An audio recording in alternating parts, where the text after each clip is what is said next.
नमस्कार, आप सभी का हार्दिक स्वागत है एनवीरा एजुकेशन के यूट्यूब चैनल पर। और मैं संपत लीड आप सभी के लिए इंडिया जीके के इंपॉर्टेंट क्वेश्चंस को लेके हाजिर हो चुका हूं। अभी हम जो है क्वेश्चन संख्या 31 से जो है इसको कंटिन्यू करेंगे। इससे पहले की जो इसकी सीरीज स्टार्ट की गई थी, ठीक है, इंडिया जीके के टॉपिक वाइज सीरीज को मैं आपके सामने एमसीक्यू बेस्ड पर रख रहा हूं। तो अभी हम जो है क्वेश्चन संख्या 31 से इसको स्टार्ट कर रहे हैं। इससे पहले की क्वेश्चन की सीरीज आप लास्ट वीडियो के अंदर देख सकते हैं। चलिए शुरू करते हैं आज के इस वीडियो को। प्रश्न संख्या 31 है, अंग्रेजों द्वारा रैयतवाड़ी बंदोबस्त लागू किया गया था। तो अंग्रेजों द्वारा रैयतवाड़ी बंदोबस्त जो है आपके लागू किया गया था। ऑप्शंस आपके सामने है, Bengal presidency, Madras presidency, Bombay presidency और मद्रास प्रेसिडेंसी व बंबई प्रेसिडेंसी। ये क्वेश्चंस आपके एग्जाम में लगभग 3 बार पूछा जा चुका है, इसलिए अच्छे से इसको बताइए क्या कौन सा आंसर जो आपका सही होगा यहाँ पर। तो देखिए भाई, प्रश्न संख्या 31 का उत्तर आपके सामने लेके आ रहा हूं। जिन्होंने भी इस प्रश्न का उत्तर दे दिया है, प्रश्न संख्या 31 के अंदर आपका जो राइट आंसर होगा वो होगा आपका डी, मद्रास प्रेसिडेंसी व बंबई प्रेसिडेंसी। ठीक है, अंग्रेजों द्वारा रैयतवाड़ी बंदोबस्त जो लागू किया गया था वो था आपकी मद्रास प्रेसिडेंसी व बंबई प्रेसिडेंसी। अगला प्रश्न है, भारत में उपनिवेशी शासन के संदर्भ में 1883 ईस्वी में पारित इल्बर्ट बिल का उद्देश्य क्या था। भारत में उपनिवेशी शासन के संदर्भ में 1883 में पारित इल्बर्ट बिल का उद्देश्य क्या था। 4 ऑप्शंस आपके सामने हैं, जल्दी से इसका आंसर बताइए क्या आंसर सही होगा आपका। यूपीएससी 2003 का प्रश्न है ये।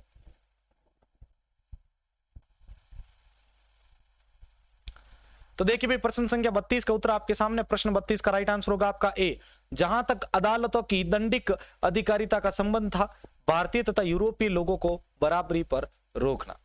ठीक है, जहां तक अदालतों की दंडिक अधिकारिता का संबंध था, भारतीय तथा यूरोपीय लोगों को बराबर रोकना, ये आपके पारित जो इल्बर्ट बिल था उसका उद्देश्य था। आगे बढ़ते हैं प्रश्न संख्या 33 की ओर। सूची 1 को सूची 2 के साथ आपको क्रमबद्ध जो है इसके अंदर मैच करना है। ठीक है, तो चारों सूचियां चारों जो है आपके सामने है सूचियां। अब वो कौन सी सूची जो है किससे मैच कर रही है आपको इस कूट के अनुसार बताना है। यूपीएससी 2000 का प्रश्न है ये।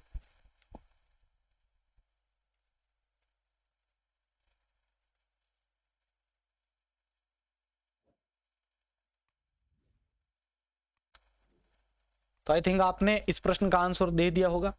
ठीक है, तो देखिए प्रश्न संख्या 33 का उत्तर आपके सामने। प्रश्न 33 का जो राइट आंसर होगा वो होगा आपके बी, 1, 4, 2 और 3।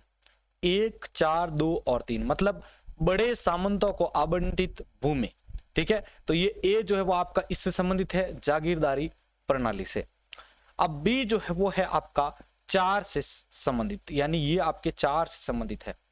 माल गुजारी के इराजेदारों अथवा तहसीलदारों को आवंटित जो भूमि थी वो आपके जमींदारी प्रणाली के अंतर्गत आती है। और सी जो है वो आपके 2 से कनेक्टेड है। ठीक है, ये वाला देखिए, उप किराएदारी पर देने, गिरवी रखने, हस्तांतरण करने, उपहार देने व क्रिया विक्रय करने के अधिकार सहित प्रत्येक किसान को आवंटित जो भूमि थी वो रैयतवाड़ी प्रणाली में आती थी। और ग्राम्य स्तर पर की गई भू राजस्व जो बंदोबस्ती थी वो आपके महालवाड़ी प्रणाली के अंतर्गत आती थी। आगे बढ़ते हैं प्रश्न संख्या 34 की ओर। 34वां प्रश्न आपके सामने है, अच्छे से इस क्वेश्चन को समझिए और आंसर बताइए इसका। ब्रिटिश शासन के दौरान भारत में लोगों का कोई स्वतंत्र विकास नहीं हुआ, इसका क्या कारण था। ब्रिटिश शासन के दौरान भारत में लोगों का कोई स्वतंत्र विकास नहीं हुआ, इसका क्या कारण था।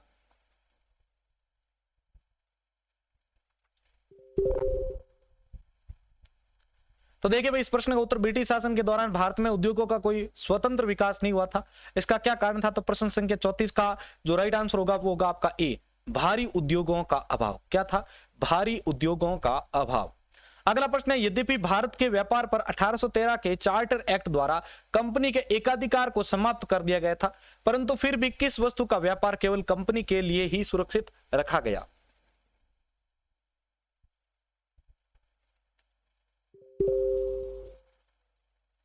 तो देखिए भाई, प्रश्न संख्या 35 का उत्तर आपके सामने। प्रश्न 35 का जो राइट आंसर होगा वो होगा आपके सी, कौन सा, चाय।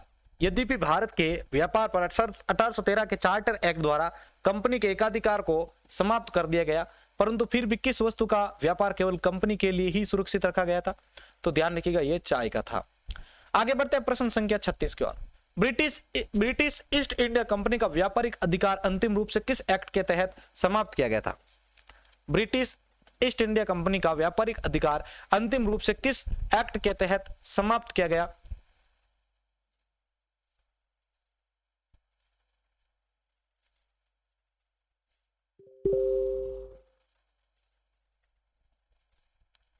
तो देखिए भाई, प्रश्न संख्या 36 का उत्तर आपके सामने लेके आ रहा हूं।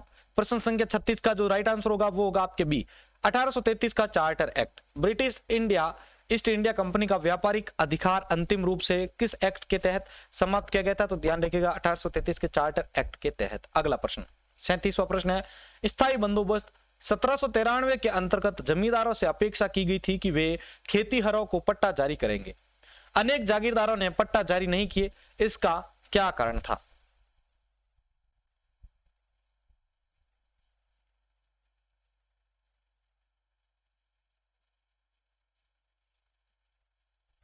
तो देखिए भाई, 37वें प्रश्न का उत्तर आपके सामने, प्रश्न संख्या 37 का राइट आंसर होगा आपके बी, स्थायी बंदोबस्त 1793 के अंतर्गत जागीरदारों से अपेक्षा की गई थी कि वे खेतीहरों को पट्टा जारी करेंगे।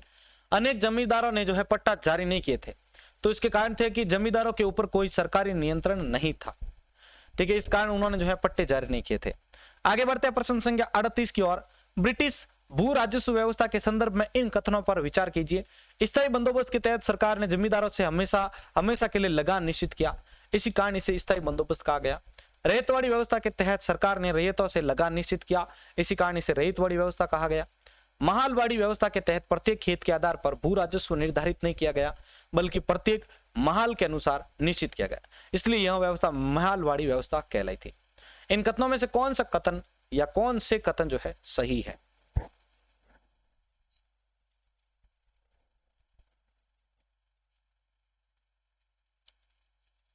तो देखिए भाई, प्रश्न संख्या 38 का उत्तर आपके सामने, प्रश्न 38 का राइट आंसर होगा आपका डी। कौन सा? 1, 2 और 3, तीनों के तीनों ऑप्शन जो है यहां पर आपके सही होते हैं। आगे बढ़ते हैं प्रश्न संख्या 39 की ओर। सूची 1 को 2 से मैच करना है।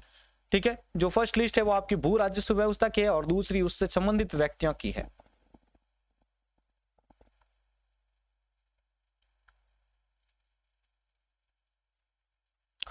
तो देखिए भाई, प्रश्न संख्या 39 का उत्तर आपके सामने, प्रश्न 39 का राइट आंसर होगा आपके ए, 1, 2 और 3। ठीक है, सूची 1 को 2 से मैच करने के बाद आपको क्या मिलता है? ठीक है, 1, 2 और 3 यहां पर है कि स्थायी बंदोबस्त से संबंधित कौन व्यक्ति थे? कॉर्नवालिस, चार्ल्स ग्रांट और जॉन शॉर।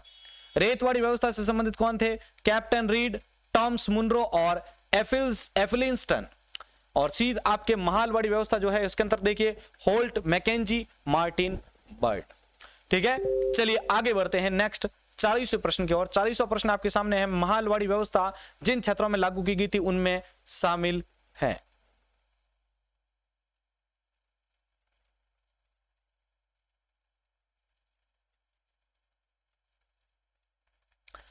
तो देखिए भाई, 40वां प्रश्न आपके सामने, महालवाड़ी व्यवस्था जिन क्षेत्रों में लागू की गई थी उनमें शामिल कौन है? तो कौन सा कूट आपका सही होगा? तो देखिए भाई, 40वें के अंदर आपका राइट आंसर जो होगा वो होगा आपके डी। 1, 2, 3, 4 और 5, ये पांचों के पांचों इसके अंदर आते हैं। कौन कौन से? महालवाड़ी व्यवस्था में जिन क्षेत्रों में लागू की गई थी महालवाड़ी व्यवस्था, उनमें कौन कौन शामिल थे? गंगा घाटी, दोआब के उत्तर पश्चिम प्रांत, मध्य भारत के कुछ भाग, मराठों के अधिकृत प्रदेश और यहां पर पंजाब। आगे बढ़ते हैं प्रश्न संख्या 41 की ओर। सूची 1 को 2 से सम्मिलित कीजिए। तो काश्तकारी अधिनियम, और इधर यहां पर आपके दे रखा है सूची 2 में वर्ष। ठीक है, तो काश्तकारी ये अधिनियम है आपके सामने चारों, ये कब कब लागू की गई थी इनके वर्ष सामने है आपके सामने।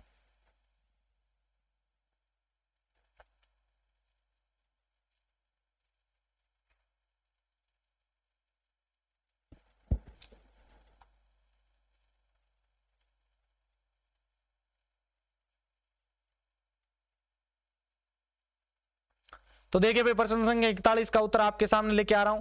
प्रश्न संख्या 41 का जिन्होंने उत्तर दे दिया है भाई, उत्तर जांच करो। प्रश्न 41 के अंदर आपका राइट आंसर होगा ए, 1, 2, 3 और 4। ठीक है, इसको एकदम अच्छे से कर लेता हूं मैं, सॉरी। देखिए 1, 2, 3 और 4, ये चारों इसके अंदर बराबर सही है। बंगाल काश्तकारी अधिनियम जो है वो आपके 1885 के अंदर लगा था। अवध लगान अधिनियम एवं मद्रास काश्तकारी अधिनियम जो है वो आपके 1886 में लगा था। दक्कन काश्तकारी अधिनियम जो है वो 1879 में लगा था। और मध्य प्रांत काश्तकारी विधेयक जो है वो आपके 1883 में लगा था। आगे बढ़ते हैं प्रश्न संख्या 42 की ओर। आधुनिक शिक्षा के संदर्भ में शिक्षा का माध्यम, ठीक है ध्यान रखिएगा भाई, आधुनिक शिक्षा के संदर्भ में शिक्षा का माध्यम को लेकर उठे प्राच्य आंग्ल विवाद का अंत मैकाले के प्रपत्र 1835 से हुई थी। इसके अनुसार किस भाषा को भारत में शिक्षा का माध्यम स्वीकार किया गया था? किस भाषा को भारत में जो है शिक्षा का माध्यम स्वीकार किया गया था? शिक्षा का माध्यम कौन सा था बताइए। तो देखें भाई इस प्रश्न का उत्तर प्रश्न संख्या 42 के अंदर आपका जो राइट आंसर होगा वो होगा आपके डी, कौन सा? अंग्रेजी। ठीक है, आधुनिक भारत में जो है शिक्षा का जो माध्यम स्वीकार किया गया था जिस भाषा को, वो अंग्रेजी भाषा थी। अगला प्रश्न है भारतीय शिक्षा का मैग्ना कार्टा यानी महाअधिकार पत्र किसे कहा जाता है? भारतीय शिक्षा का मैग्ना कार्टा महाअधिकार पत्र जो है किसे कहा जाता है?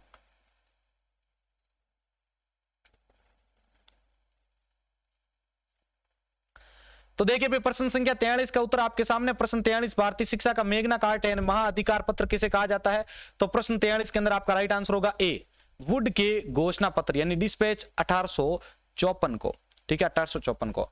अगला प्रश्न है किसने 1911 में प्राथमिक शिक्षा को निःशुल्क एवं अनिवार्य बनाने वाला विधेयक इंपीरियल लेजिस्लेटिव काउंसिल में प्रस्तुत किया जिसे प्राथमिक शिक्षा का मैग्ना कार्टा कहा गया? किसने 1911 में प्राथमिक शिक्षा को निःशुल्क एवं अनिवार्य बनाने वाला विधेयक इंपीरियल लेजिस्लेटिव काउंसिल में प्रस्तुत किया था जिसे प्राथमिक शिक्षा का मैग्ना कार्टा कहा गया था?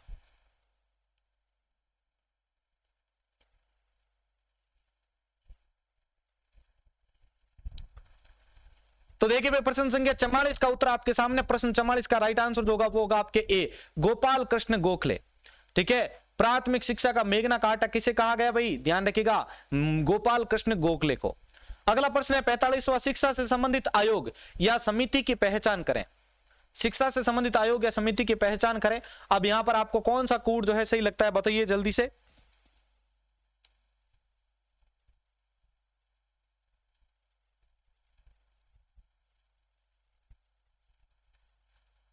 तो देखिए भाई प्रश्न संख्या 45 का उत्तर आपके सामने। प्रश्न 45 का जो राइट आंसर होगा वो होगा आपके डी, 1, 2, 3 और 4 यानी शिक्षा से संबंधित आयोग या समिति की पहचान के अंदर बात करें तो हर्टोग समिति 1929 के अंदर, लिंड से आयोग जो है वो आपके 1929 के अंदर, सप्रू समिति जो है वो 1934 और सार्जेंट योजना जो है 1944 के अंदर। आगे बढ़ते हैं प्रश्न संख्या 46 की ओर। 46वां प्रश्न आपके सामने है, किस सिद्धांत का यह अर्थ था कि शिक्षा समाज के उच्च वर्ग को दी जाए और इस वर्ग से छीन कर शिक्षा का प्रभाव जनसाधारण तक पहुंचे?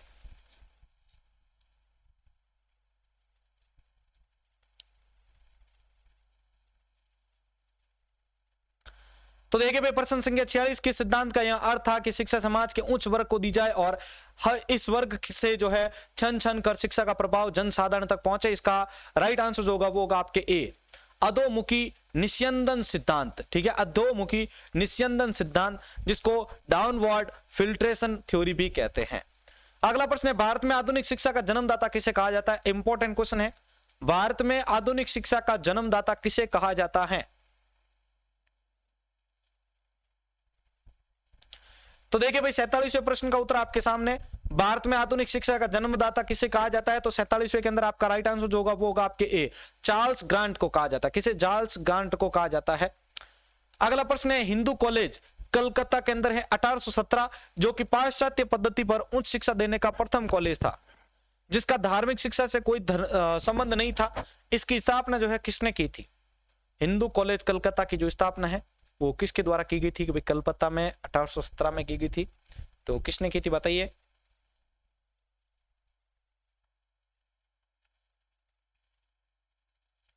तो देखिए भाई 48वें प्रश्न का उत्तर, प्रश्न 48 के अंदर राइट आंसर होगा आपके A, David Hare. Hindu college Calcutta 1817 की जो स्थापना है वो आपके किसने की थी? भाई डेविड हेयर ने की थी, 1817 कलकत्ता में हिंदू कॉलेज। अगला प्रश्न, भारतीय दस्तकारी उद्योग के पतन के क्या कारण थे?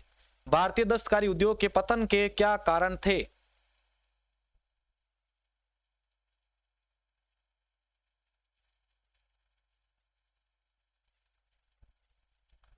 तो देखिए 49वें प्रश्न का उत्तर, प्रश्न 49, भारतीय दस्तकारी उद्योग के पतन के क्या कारण थे? तो 49वें का राइट आंसर होगा आपके डी, उपयुक्त सभी। क्या क्या? अंग्रेजों द्वारा भारतीय बुनकरों के तैयार माल को कम से कम मूल्य पर लेना, दूसरा आपके था अंग्रेजों द्वारा कच्चे माल पर नियंत्रण, और तीसरा था इंग्लैंड में आयात की जाने वाली भारतीय वस्तुओं पर भारी आयात कर लगाना। अगला प्रश्न, भारत में अनौद्योगिकरण, ठीक है, भारत में अनौद्योगिकरण का प्राक औद्योगिकरण की अवधि क्या थी? ठीक है, बताइए भारत में अनौद्योगिकरण या प्राक औद्योगिकरण की अवधि क्या थी?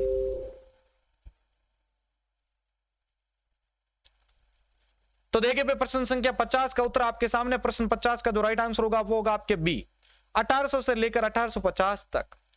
अगला प्रश्न है, भारत में आधुनिक उद्योगों की स्थापना कब आरंभ हुई थी? भारत में आधुनिक उद्योगों की स्थापना कब आरंभ हुई थी?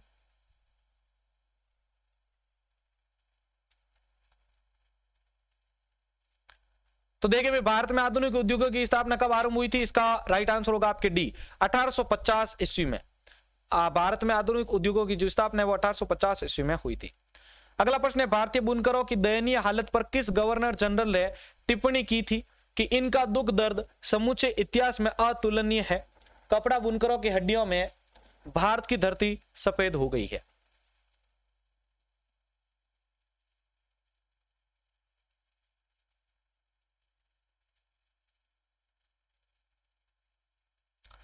तो देखिए भाई, प्रश्न संख्या 52 का उत्तर आपके सामने। प्रश्न 52 के अंदर आपका राइट आंसर होगा बी, विलियम बेंटिक। भारतीय बुनकरों की दयनीय हालत पर किस गवर्नर जनरल ने टिप्पणी की थी कि इनका दुख दर्द समूचे इतिहास में अतुलनीय है? कपड़ा बुनकरों की हड्डियों से भारत की धरती सफेद हो गई है। अगला प्रश्न है, बैप्टिस्ट मिशनरियों की त्रिमूर्ति जोशुआ मार्समैन, विलियम कैरी व विलियम लॉर्ड ने श्रीरामपुर को अपना कार्य क्षेत्र चुना। किस कारण उन्हें श्रीराम पुत्रई, ठीक है, श्रीराम पुत्रई के नाम से भी जाना गया? यह श्रीरामपुर कहां स्थित है? इसको श्रीरामपुर भी है, यहां पर देखो दोनों ऑप्शंस दे रखे हैं आपके सामने।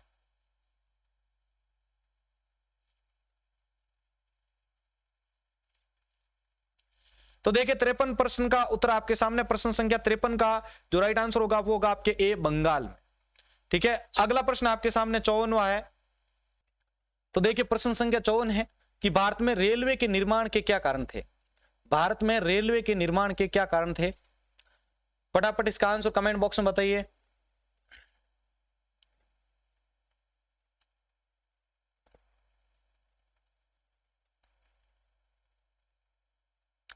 तो देखिए भारत में रेलवे के क्या कारण थे, इस प्रश्न के अंदर आपका राइट आंसर होगा उपयुक्त सभी। अब देखिए यहां पर ब्रिटिश उद्योगों में उत्पादित वस्तुओं की तेजी से खपत व ब्रिटिश उद्योगों के लिए भारत के विभिन्न भागों से कच्चे माल की आपूर्ति।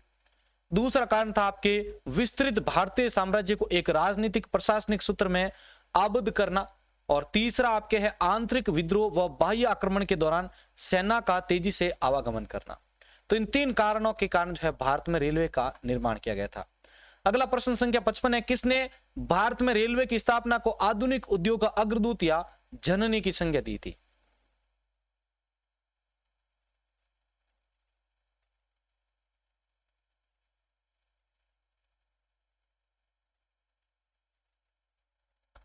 तो देखिए प्रश्न संख्या 55 का जो राइट आंसर होगा वो होगा आपके बी, कार्ल मार्क्स ने। ठीक है, कार्ल मार्क्स ने भारत में रेलवे की स्थापना को आधुनिक उद्योग का अग्रदूत या जननी की संज्ञा दी थी। अगला प्रश्न है, पहली आधुनिक पटसन मिल कहां पर स्थापित हुई? पहली आधुनिक पटसन मिल जो है कहां पर स्थापित हुई?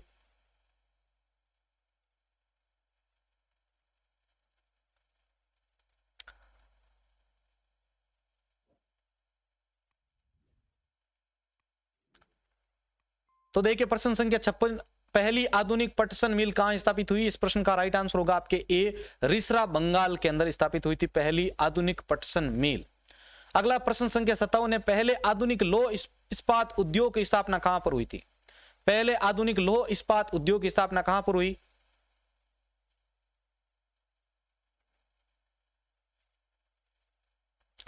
तो देखिए प्रश्न संख्या 57 का उत्तर, पहले आधुनिक लौह इस्पात उद्योग की स्थापना कहां पर हुई थी? इसका राइट आंसर होगा आपके ए, बिहार में हुई थी। अगला प्रश्न है, बिखरे हुए स्वायत्त गांवों के कवच को इस्पात के रेलों में छेद दिया गया जिसमें उनके जीवन रक्त का हास हो गया, यह किसने कहा था?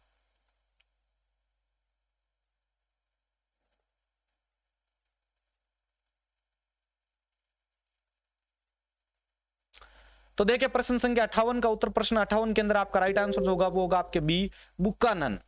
बिखरे हुए स्वायत्त गांवों के कवच को इस्पात के रेलों से छेद दिया गया, ठीक है, जिससे उनके जीवन रक्त का हास हो गया था, यह बुकानन के द्वारा कहा गया था। अंतिम 2 प्रश्न आपके सामने आ रहे हैं।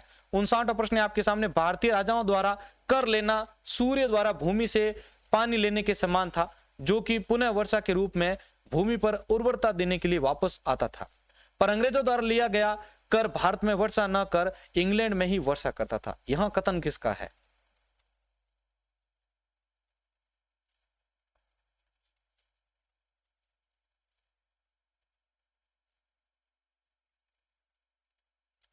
तो देखिए प्रश्न संख्या 59 का उत्तर, भारतीय राजाओं द्वारा कर लेना सूर्य द्वारा भूमि से पानी लेने के समान था, जो कि पुनः वर्षा के रूप में भूमि पर उर्वरता देने के लिए वापस आ जाता था, परंतु अंग्रेजों द्वारा लिए गए कर जो है भारत में वर्षा ना करके इंग्लैंड में ही वर्षा करता था। ये जो कथन था वो आपके RC दत्त का था। ए वाला ऑप्शन सही होता है यहां पर। आगे बढ़ते हैं लास्ट प्रश्न की ओर। प्रश्न संख्या 60 है आपके लिए, हमारी पद्धति बहुत कुछ स्पंज की तरह काम करती है। यहां गंगा के तटों से सभी अच्छी चीजों को सोख लेती है और टेम्स के तटों पर इन्हें निचोड़ कर गिरा देती है। यहां उक्ति किसकी है?